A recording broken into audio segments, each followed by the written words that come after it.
great is God, exalted in power, majestic above all.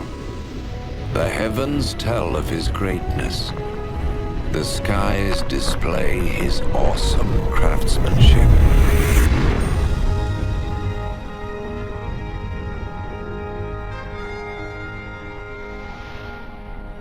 Day after day they continue to speak.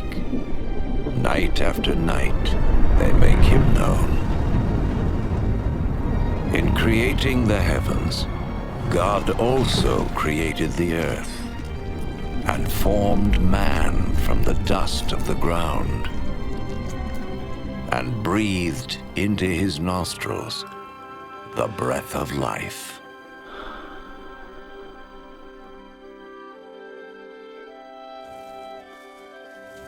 The God of love created man and woman in his own image to have a relationship with him.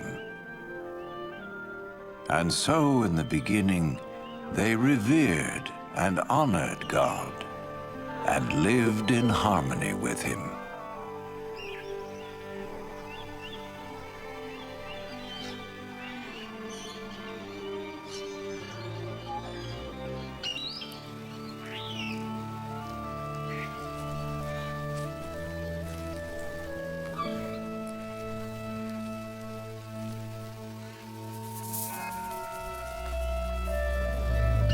This continued until one day, Satan tempted the woman to eat the forbidden fruit, and she gave it to the man, who also ate.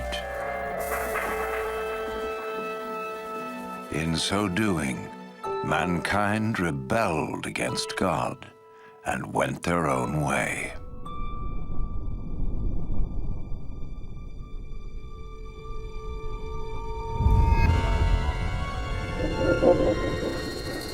As a result of this sin, mankind was separated from God and was thrown out of the Garden of Eden.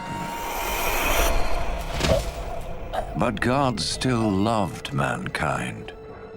It was never his desire to be separate from those he created. Yet how could God be holy and the source of perfect justice if he did not judge mankind for their sin? In his holy book, God reveals his plan to save the world from his judgment. One of the first to see this plan unfold was Abraham.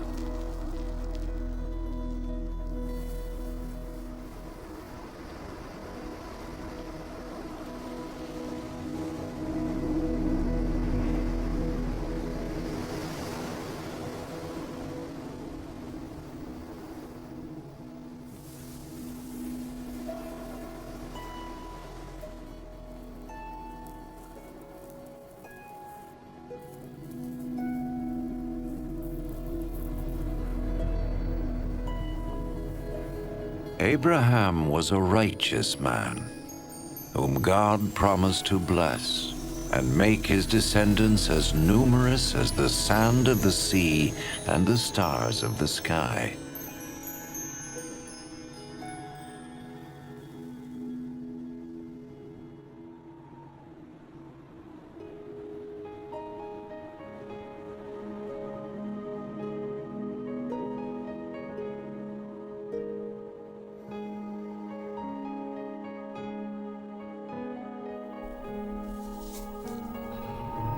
To test his obedience, God told Abraham to sacrifice his son as an offering to him. Abraham trusted God and sought to obey him.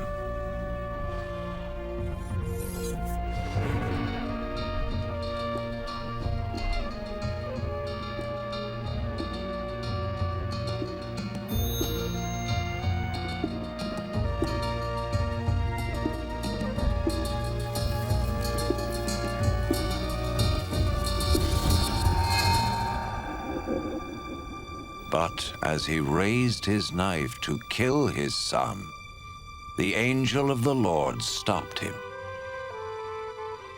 He saw that Abraham feared God and was willing to obey him. Then Abraham saw a ram caught by its horns in a thicket, and he sacrificed the ram instead of his son as an offering to God. And so God showed Abraham that a lamb or similar animal was to be slain as a temporary covering for sin until God would provide his ultimate sacrifice to pay for the sins of mankind.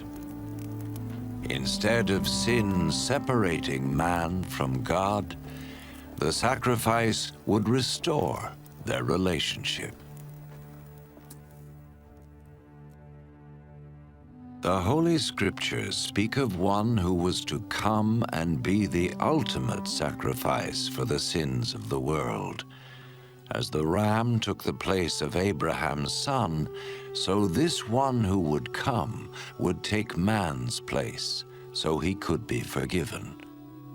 Some refer to this person as the Messiah, the one who would come and reconcile the world back to God once and for all.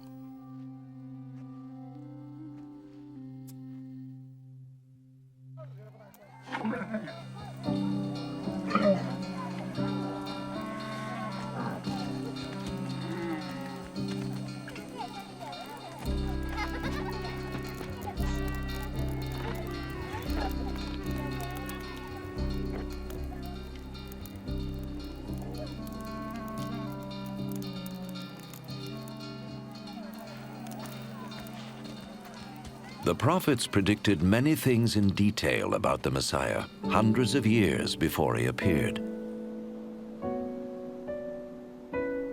The prophet Isaiah foretold that his birth was to be a miraculous one. A virgin would conceive a child who was to be called the Son of God. The prophet Micah predicted that the Messiah would be born in Bethlehem, while the prophet Zechariah foretold his entry into Jerusalem on a donkey and his betrayal by Judas, one of his followers. Isaiah prophesied what the Messiah would do when he came. The Lord's anointed will preach the good news to the poor, bind up the brokenhearted, proclaim freedom for the captives, and proclaim that the time has come when the Lord will save his people.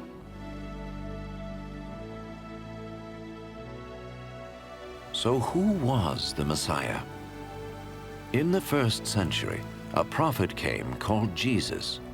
Some thought he was the one the prophet spoke about. Could this be? Did his life fulfill what was predicted of him?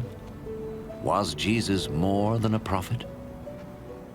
What follows is his story, based on eyewitness accounts as recorded in the Holy Scriptures.